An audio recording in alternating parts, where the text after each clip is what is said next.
Assalamualaikum warahmatullahi wabarakatuh. Segala puji bagi Yang Maha Kuasa atas rahmat serta karunia-Nya, sehingga video berikut ini yang bertemakan adaptive control dan material handling movement dapat kita akan sama-sama saksikan. Tujuan pembuatan video ini adalah untuk mempelajari dan memberikan wawasan seputar materi adaptive control dan material handling movement kepada penonton sekalian. Mohon maaf bila nantinya terdapat kesalahan dan ketidaksempurnaan pada video ini. Semoga hal-hal yang bermanfaat dapat kita raih secara bersama-sama. Terima kasih atas perhatiannya. Beberapa sistem kontrol adaptif tersedia secara komersil untuk aplikasi pada kemudi kapal, kontrol reaktor kimia,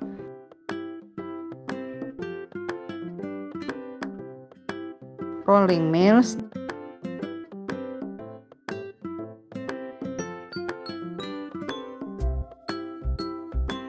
dan teknologi medis.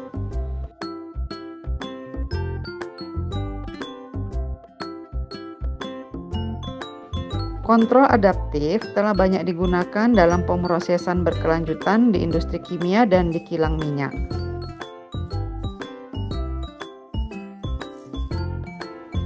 Pada operasi manufaktur, kontrol adaptif membantu untuk mengoptimalkan laju produksi, kemudian mengoptimalkan kualitas produk, dan meminimalkan biaya produksi. Penerapan kontrol adaptif dalam manufaktur sangatlah penting pada situasi ketika dimensi dan kualitas benda kerja yang masuk tidak seragam. Sebagai contoh, proses pengecoran yang buruk atau bagian yang diberi perlakuan panas yang tidak tepat. Penjadwalan gain adalah bentuk paling sederhana dari sebuah kontrol adaptif, yakni gain yang berbeda dipilih tergantung pada kondisi operasi yang diukur dan gain yang berbeda tersebut diberikan ke setiap wilayah ruang operasi sistem. Dengan pengontrol adaptif lanjutan, penguatan dapat bervariasi secara terus-menerus dengan perubahan kondisi pengoperasian.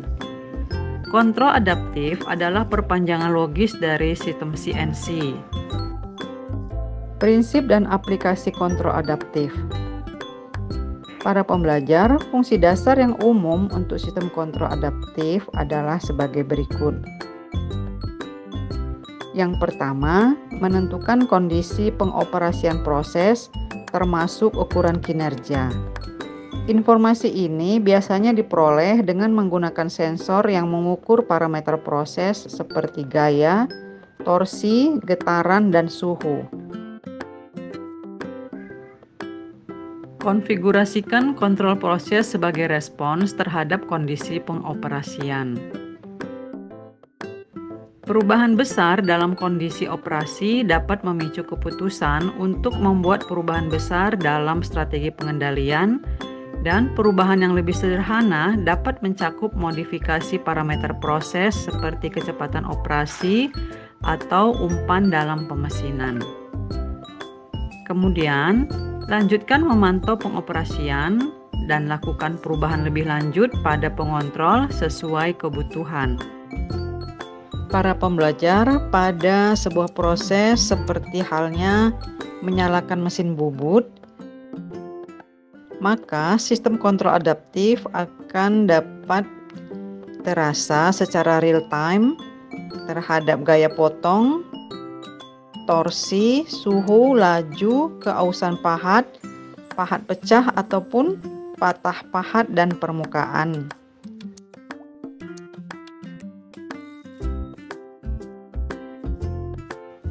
Sistem yang menempatkan kendala pada variabel proses disebut sistem kendala kontrol adaptif.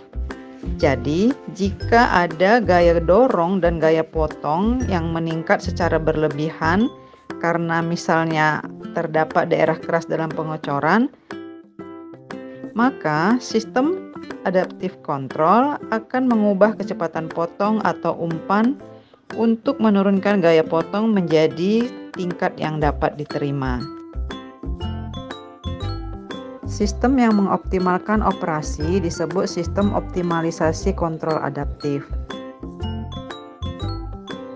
Optimalisasi melibatkan pemaksimalan tingkat pemindahan material antara perubahan alat atau pengindesan ataupun meningkatkan penyelesaian permukaan.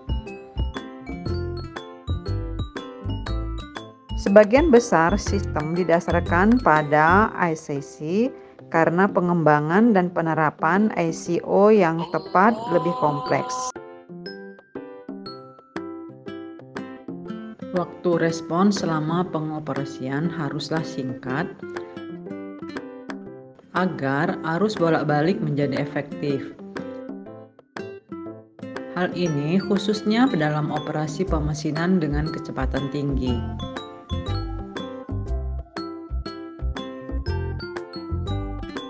Agar kontrol adaptif menjadi efektif, maka hubungan kuantitatif harus ditetapkan dan diprogram.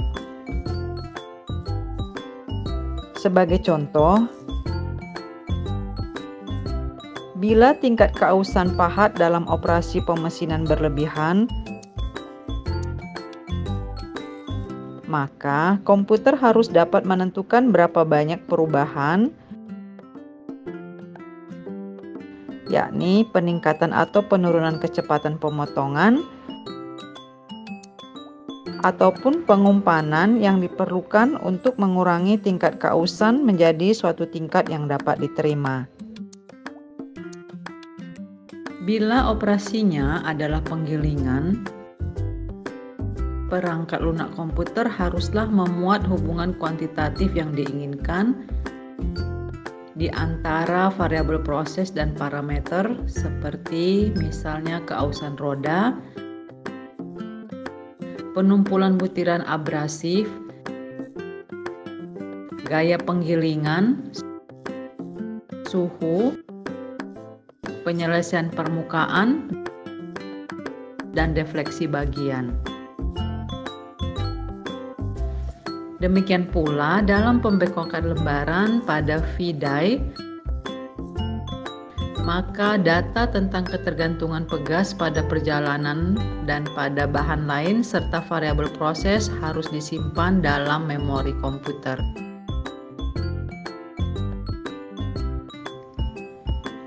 Karena banyaknya faktor yang terlibat,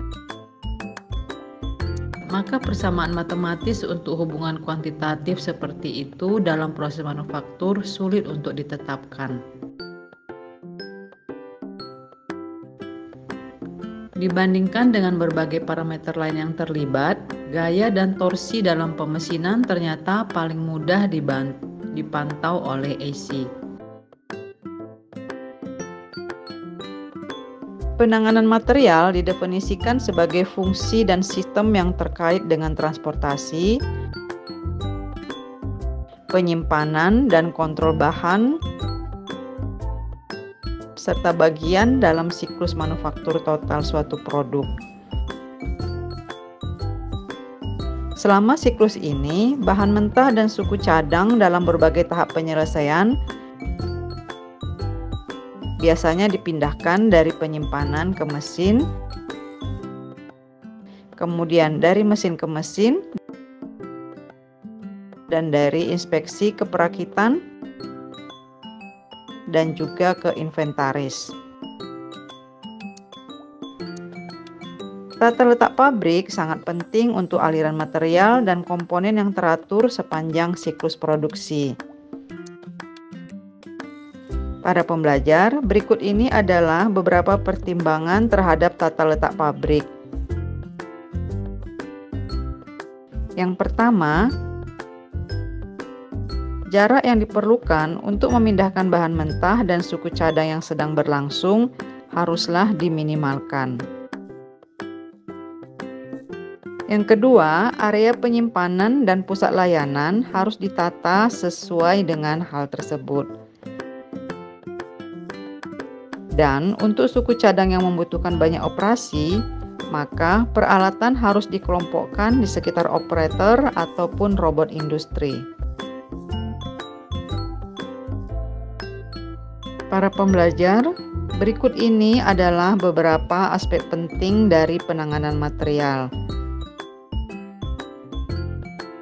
Yakni, yang pertama itu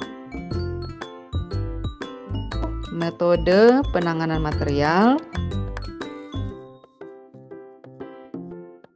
Para pembelajar, terdapat beberapa faktor yang harus dipertimbangkan dalam memilih metode penanganan material yang tepat untuk operasi manufaktur tertentu.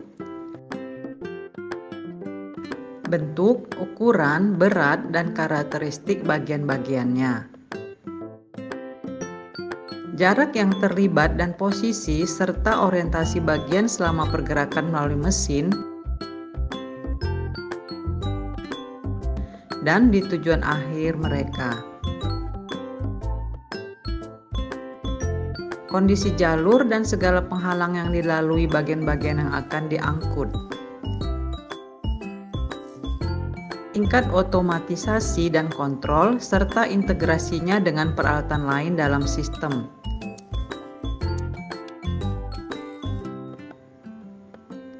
Keterampilan operator diperlukan dan juga pertimbangan ekonomi.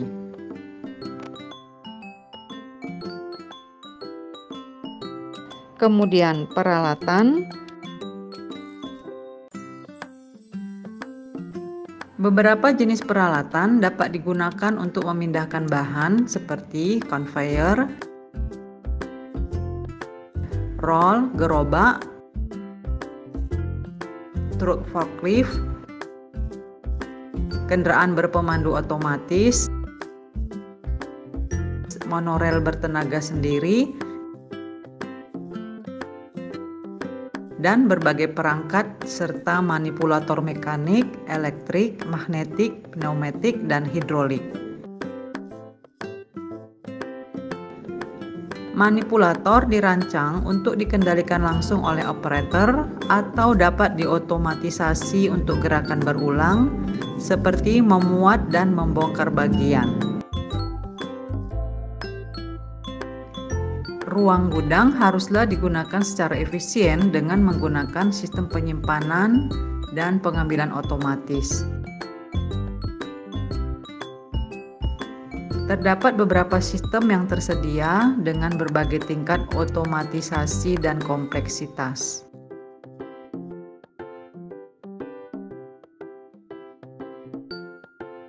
Kendaraan berpemandu otomatis. Penanganan dan pemindahan material yang fleksibel dengan kontrol waktu nyata merupakan bagian integral dari manufaktur modern. Hal ini pertama kali dikembangkan pada tahun 1950-an. Kendaraan berpemandu otomatis digunakan secara ekstensif dalam manufaktur fleksibel. Sistem transportasi ini memiliki fleksibilitas tinggi dan mampu melakukan pengiriman yang efisien ke stasiun kerja yang berbeda.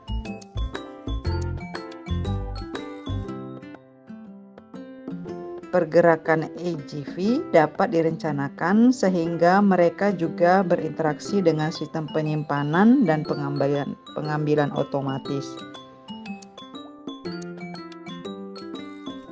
AGV dipandu secara otomatis di sepanjang jalur dengan kabel atau kaset atau strip bercat fluoresen.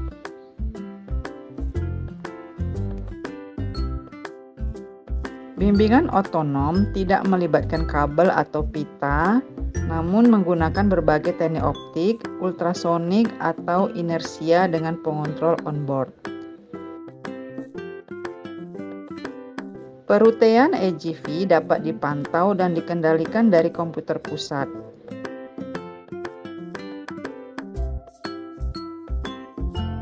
sehingga sistem mengoptimalkan pergerakan material dan suku cadang.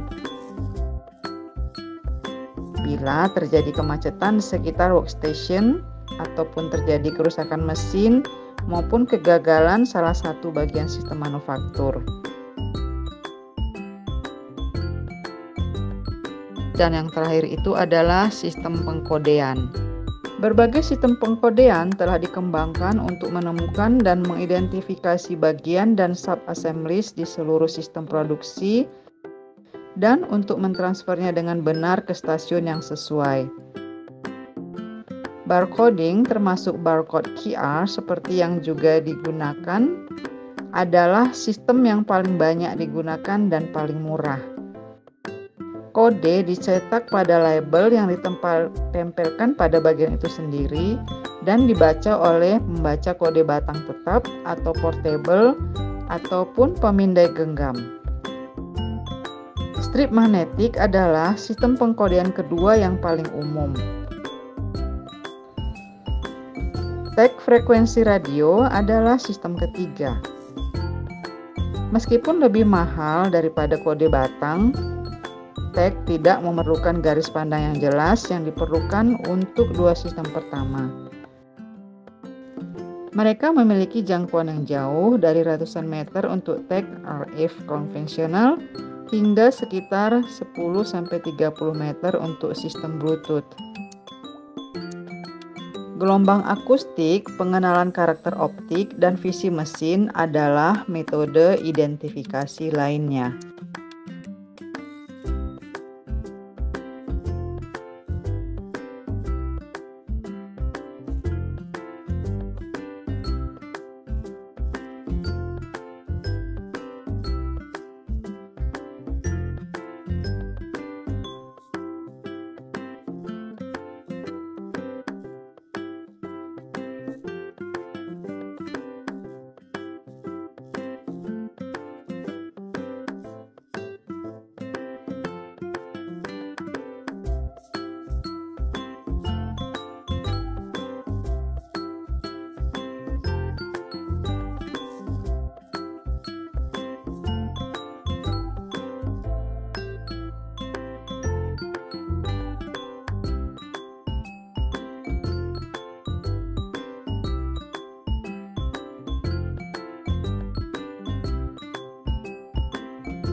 Pembelajaran berbahagia, demikianlah pembahasan mengenai adaptive control dan material handling movement. Semoga apa-apa yang tadi telah sama kita dengarkan dapat menambah wawasan kita semua. Dan terima kasih sekali lagi karena telah menonton video ini. Mohon maaf apabila terdapat kesalahan dan terima kasih. Salam sehat semuanya.